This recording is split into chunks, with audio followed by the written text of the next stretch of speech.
जय जय बजरंग बली, पवन पुत्र बजरंग बली, रामदूत।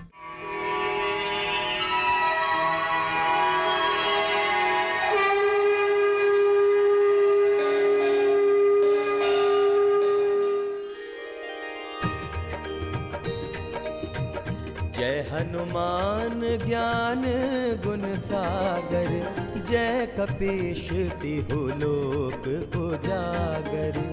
रामदूत अतुलित बल धामा, अंजनी पुत्र पवन सुत नामा। महावीर विक्रम बजरंगी, कुमति निवार सुमति के संगी। कंचन बरन विराज सुबेसा, कानन कुंडल कुंचित केसा। हाथ वज्र और ध्वजा विराजै, कांधे मूंज जनेऊ साजे। शंकर सुवन केसरी नंदन, तेज प्रताप महाजगवंदन। बोलो पवन सुत हनुमान की जय। पृथ्वी पर कोई तो है जो तामसिक यज्ञ कर रहा है।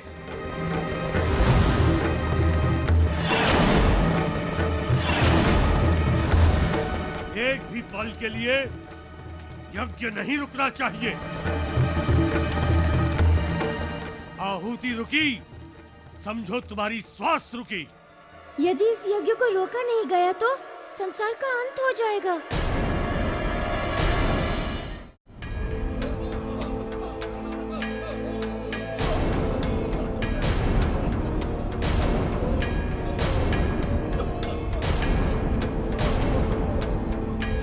ये सत्य है पुत्र कि देवता प्रत्यक्ष रूप से भोजन ग्रहण नहीं करते, किंतु भविष्य के माध्यम से तो ग्रहण करते हैं। पृथ्वी पर कोई तो है जो तामसिक यज्ञ कर रहा है।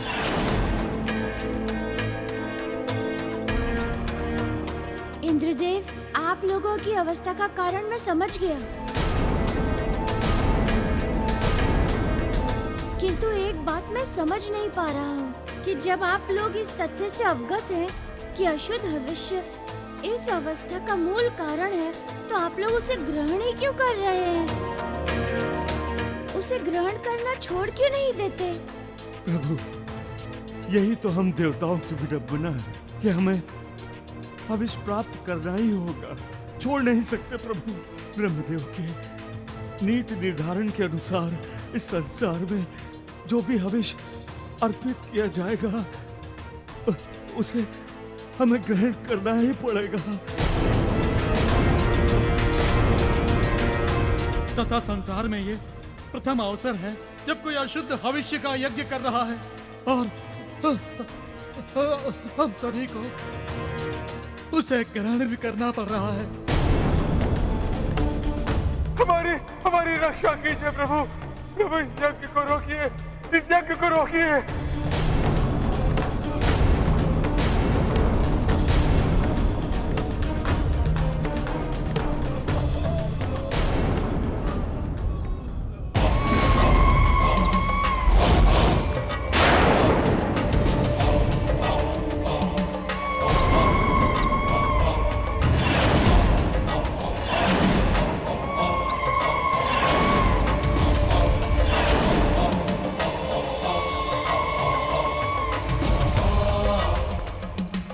ध्यान रहे, एक पल के लिए भी यज्ञ नहीं रुकना चाहिए,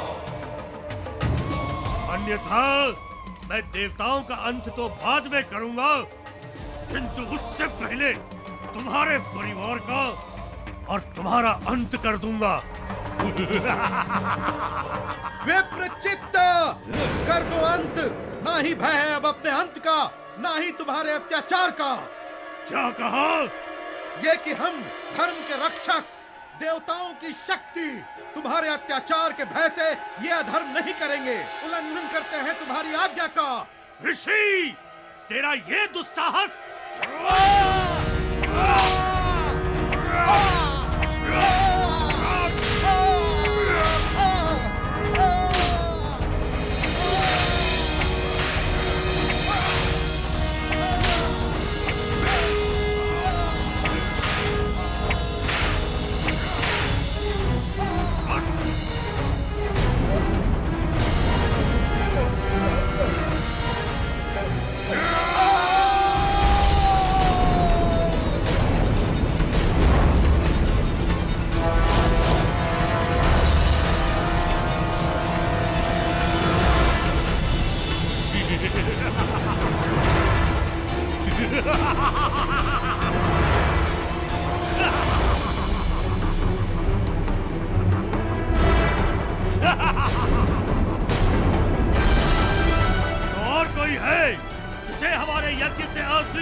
कठिन समय में आप लोगों को अपनी रक्षा स्वयं करनी होगी।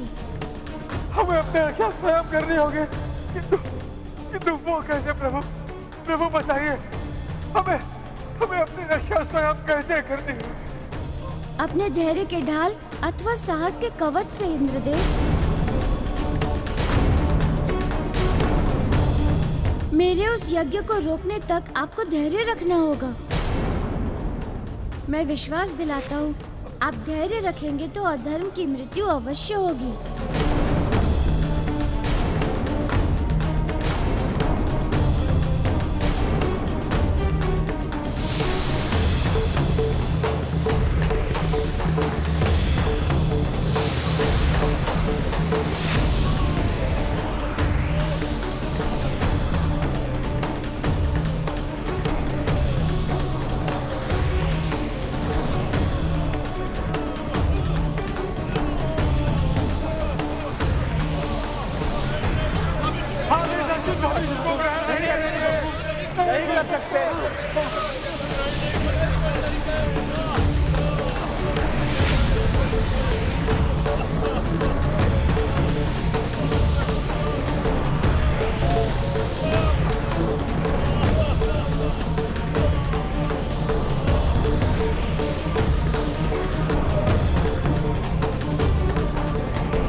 भविष्य से तो न केवल संसार अपितु स्वर्ग भी शमशान बन जाएगा। नीति नियम सब अव्यवस्थित हो जाएगा।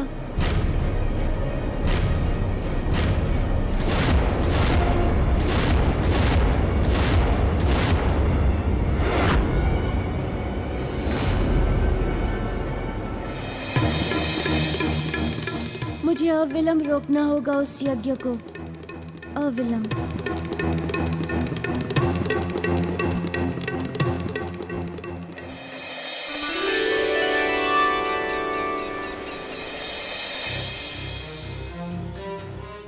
रुक जाइए केसरी।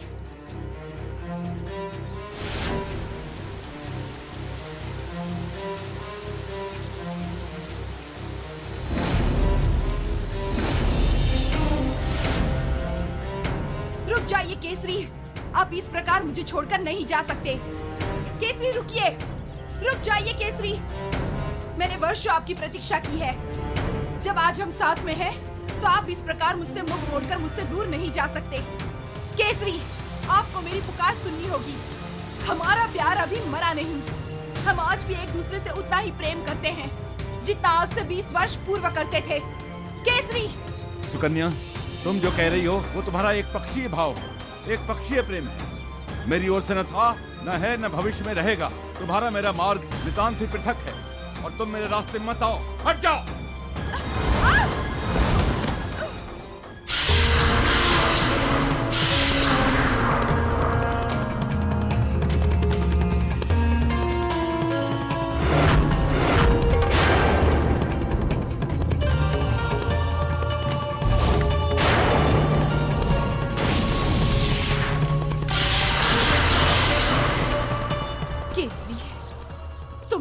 क्रोध झूठा है, एक दिखावा है, प्रेम को छुपाने का एक बहाना है, क्योंकि अब पत्नी रूप में अंजना जो तुम्हारे साथ है।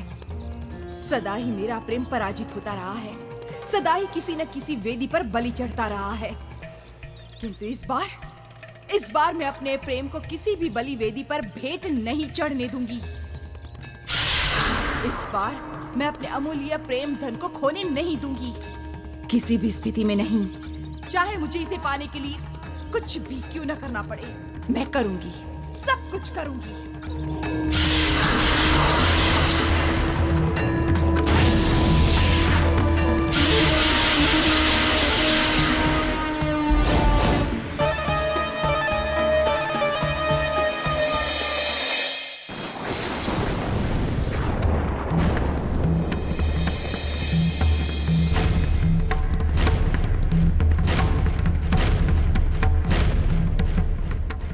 नारायण नारायण नारायण प्रभु। वह ने तो बहुत बड़ी समस्या उत्पन्न कर दी है। देवताओं का इस प्रकार रोगग्रस्त होना संपूर्ण सृष्टि के लिए संकट है प्रभु। एवं इस प्रकार तो असुर कभी भी स्वर्गलोक पर अपना आधिपत्य जमा सकते हैं। आपका संशय सत्य है देवर्षि, किंतु ऐसा विचार इनके मस्तिष्क में आया कहाँ से? शुक्राचार्य, वे देवताओं के द्वारा अपना गुरु चयनित नहीं किए जाने के कारण देवताओं पर सदा क्रोधित रहते हैं तथा उन्हें समाप्त करने के मार्ग खोजते रहते हैं। हम ये उसी का परिणाम है प्रभु। किंतु देवर्षि, देवताओं ने तो अमृत पान किया है, और अमृत तो न केवल अमरता प्रदान करता है बल्कि रोग एवं शोक से भी सदा सदा के लिए मुक्त कर देता है। फिर इस अशुद्ध भविष्य का प्रभाव देवताओं पर क्यों पड़ रहा है? नारायण नारायण प्रभु, देवताओं का रोगग्रस्त होना केवल अशुद्ध भविष्य का प्रभाव नहीं है, ये माता पार्वती का श्राप भी है। माता पार्वती का श्राप? हाँ प्रभु, बहुत समय पहले की बात है। तारकासुर के वध एवं कार्तिकेय के जन्म हेतु माँ पार्वती एवं प्रभु महादेव अमर गुफा में एकांतवास कर रहे थे। माँ पार्वती एवं प्रभु महादेव अमर गुफा में एकांतवास कर रहे थे।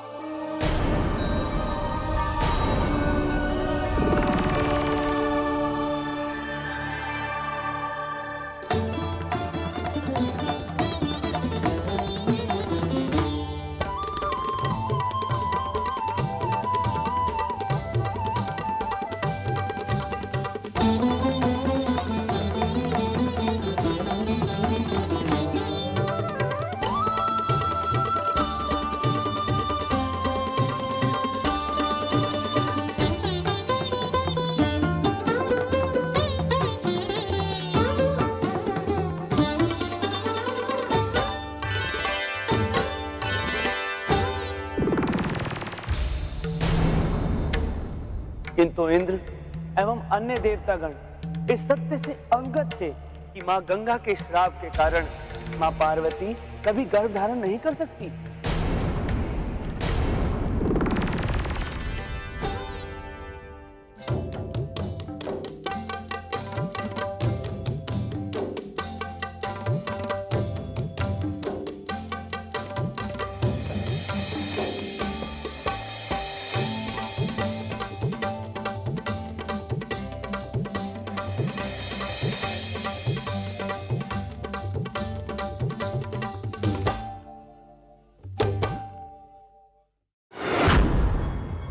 इसलिए इंद्रदेव ने अग्निदेव को आदेश दिया कि वे मां पार्वती एवं प्रभु महादेव से निकलने वाले तेज को वहां से सुरक्षित निकाल लाए।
किंतु प्रभु, मां पार्वती को देवताओं के इस कृत्य का पता चल गया। उन्हें लगा कि देवताओं ने उनके साथ छल करके उनसे मां बनने का सौभाग्य छीन लिया है। बस वही अवसाद के कारण उसी क्षण मां पार्वती ने देवताओं को श्राप दे दिया।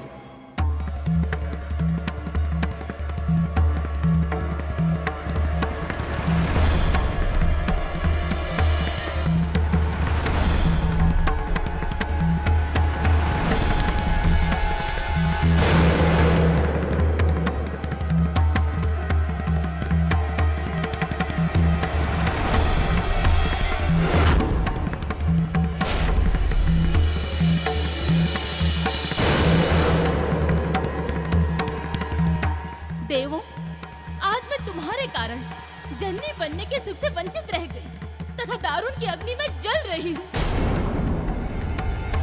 इसलिए मैं तुम्हें श्राप देती हूँ कि तुम भी कभी संतान का सुख नहीं देख पाओगे, कि तुम भी कभी संतान का सुख नहीं देख पाओगे।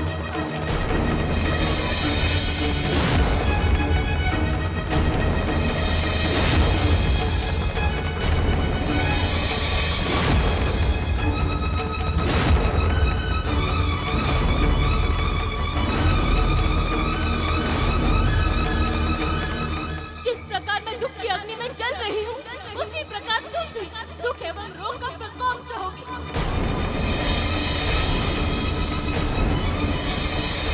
अनेकों कष्ट सहोगे तुम भी, दुख एवं रोग का प्रकोप सहोगे, अनेकों कष्ट सहोगे तुम भी।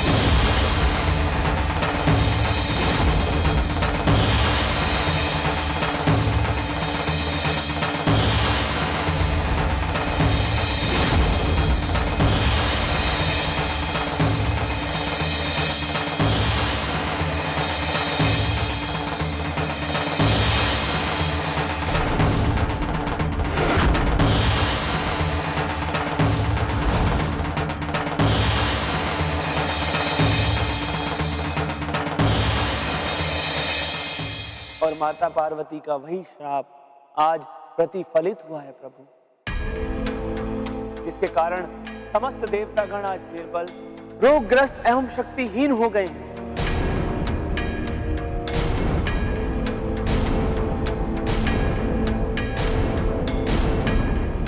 और इसका निदान? नारायण नारायण प्रभु, कनखल में गंगा नदी के तट पर विप्रचित द्वारा किए जाने वाले यज्ञ को रोकना ही देवताओं की अस्वस्थता का निदान है प्रभु।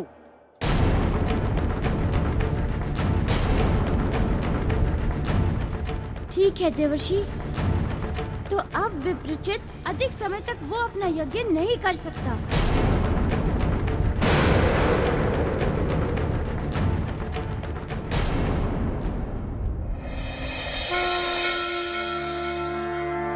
तुलसी कवचम, तुलसी कवचम, तुलसी कवचम, तुलसी कवचम, तुलसी कवचम, तुलसी कवचम।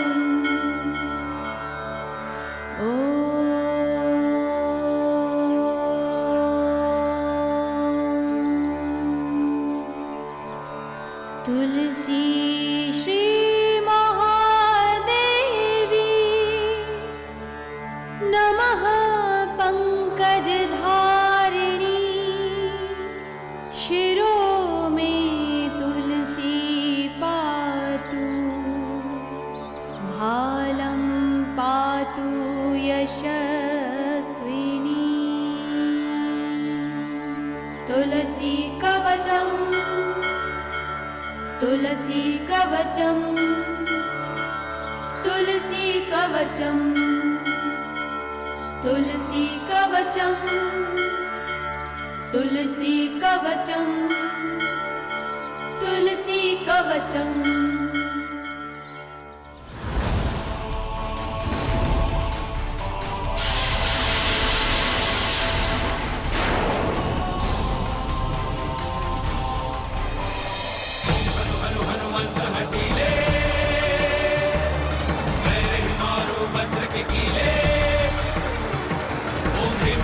हनुमंत कपीसा,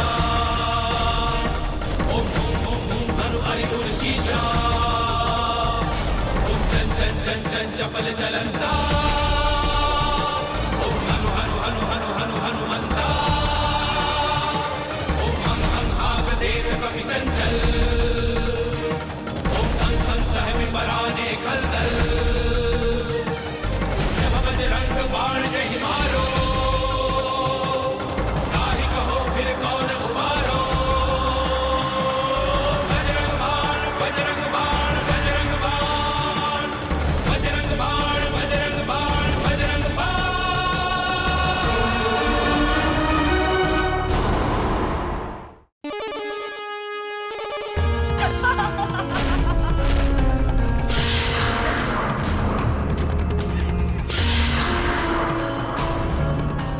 आपका आदेश सर आंखों पर,